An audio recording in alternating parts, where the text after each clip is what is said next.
Hello guys and welcome in another chess fans game analysis. In this video we are going to take a look at the game played by Suresh Chowdhury against Ed Franca, and the game has been played online. But before we start, if you want your game to be analyzed by me in the video, then go to my YouTube channel. I'm going to put a link in the comment section below and leave a comment under any of my video, and of course leave a subscription. And I'm going to analyze your game in the next series that I'm planning to do, which is just analyzing the fans games. But okay, without further ado, let's go to the game.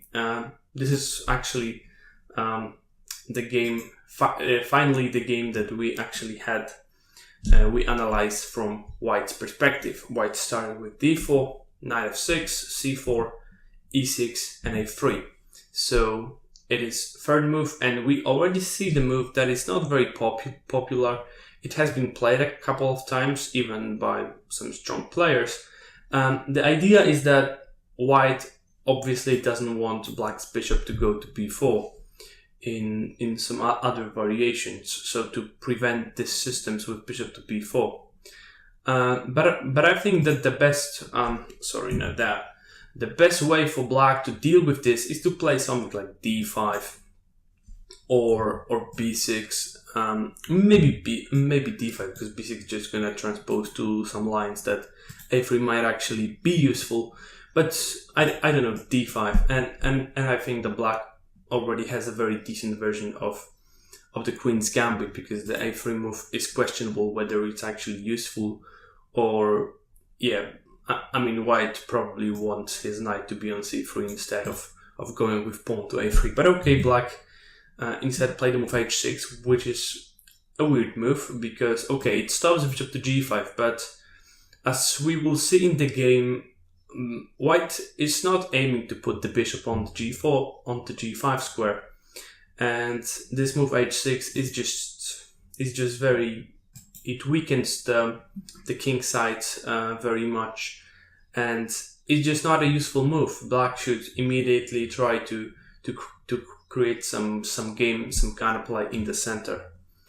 h6, knight to c3, bishop e7. So already another move that I'm not really a big fan of, because White is obviously with the move knight c3 aiming to go e4 to gain a huge center, and Black is not really prepared for this. Like, you know, in some variations, like for example, the King's Indian defense, we are actually prepared, and we are giving White this huge center, but we have a counterplay with d6 e5 or d6 c5, and we can try to challenge this center later on in the game. Of course, in this scenario, Black also can try to do something combined with d5 or c5, but Black had already spent a tempo playing the move h6, and bishop to e7 is not a very active move.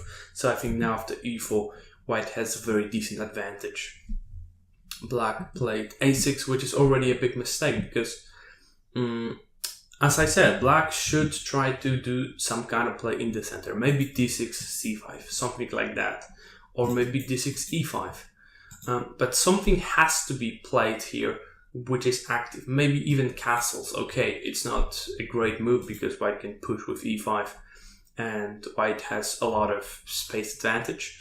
But it is clear that Black has to do something. And a6, well, not sure what this move is doing. It prevents a knight to b5, but I can imagine why this move would be a threat in any position. Even if we had our bishop on f4, then we are actually not threatening anything, because Black always have something like d6 to cover the bishop, or even knight a6 to cover the c7 square, and then c6 to kick this knight away.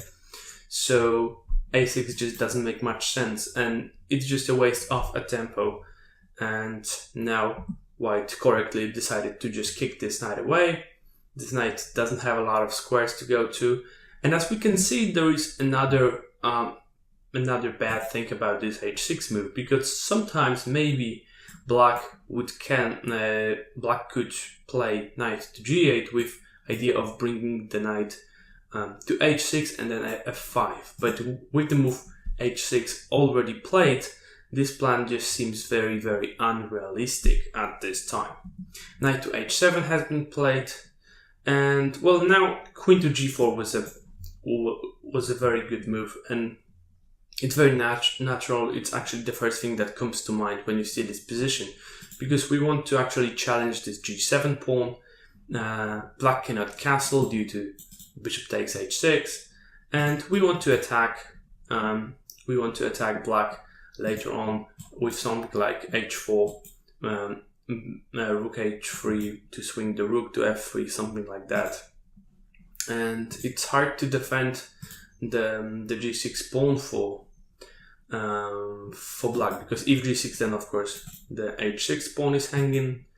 If king f8, then h4, and well, the king is just stuck in the center and black has no counterplay whatsoever. The position just seems very, very bad. But okay, bishop to d3 has been played. It's just a very good natural and developing move as well. So white has just a very, very big advantage here.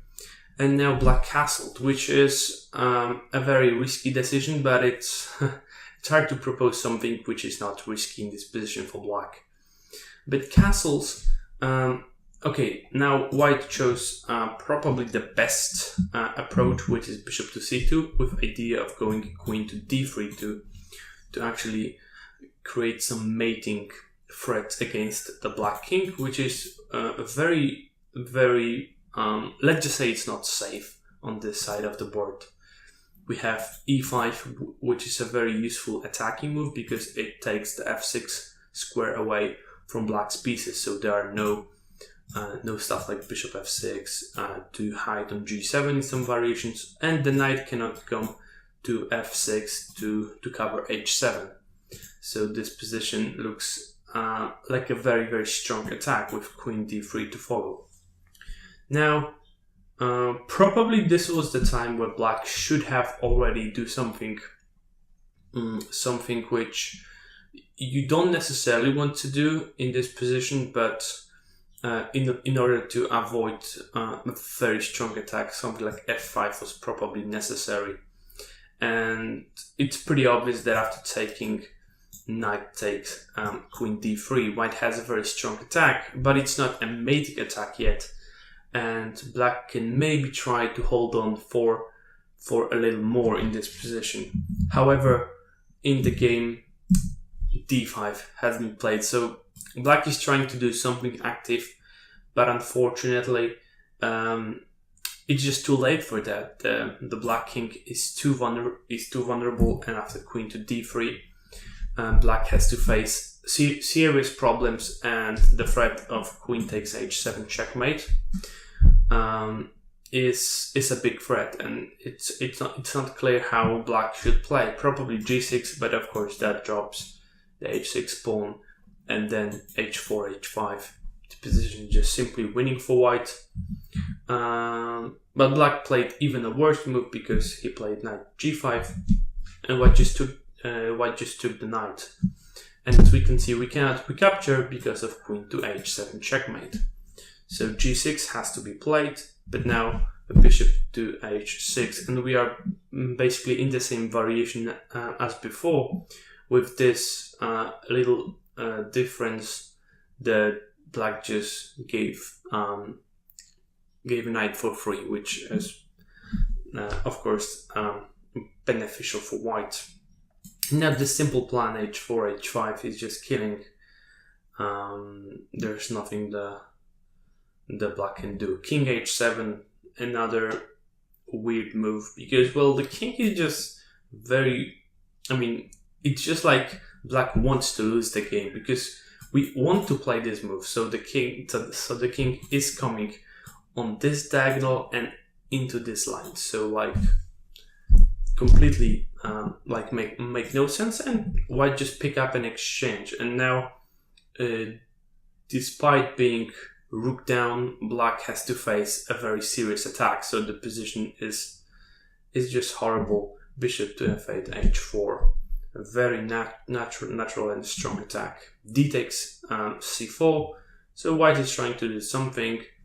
I'm sorry, black is trying to do something. Queen e4. Also very good move to not really give some chance of taking. I mean, chance. Of course, there are no chance in this position, but possibly and practically. It is better to play here because black cannot do anything, and we are about to play this move h5. Now f5 has been played, but e takes f6 en passant, queen takes f6, h5. Very strong, queen f5, h takes g6, king takes g6. And now this is the one moment that I think the white played not a great move. I mean, it's winning, so we shouldn't really be too much. I mean, it's just winning, so it's okay to play this queen takes f5, right? But we are going into an end game, and the game should be. I mean, black should maybe hold on until mate for another.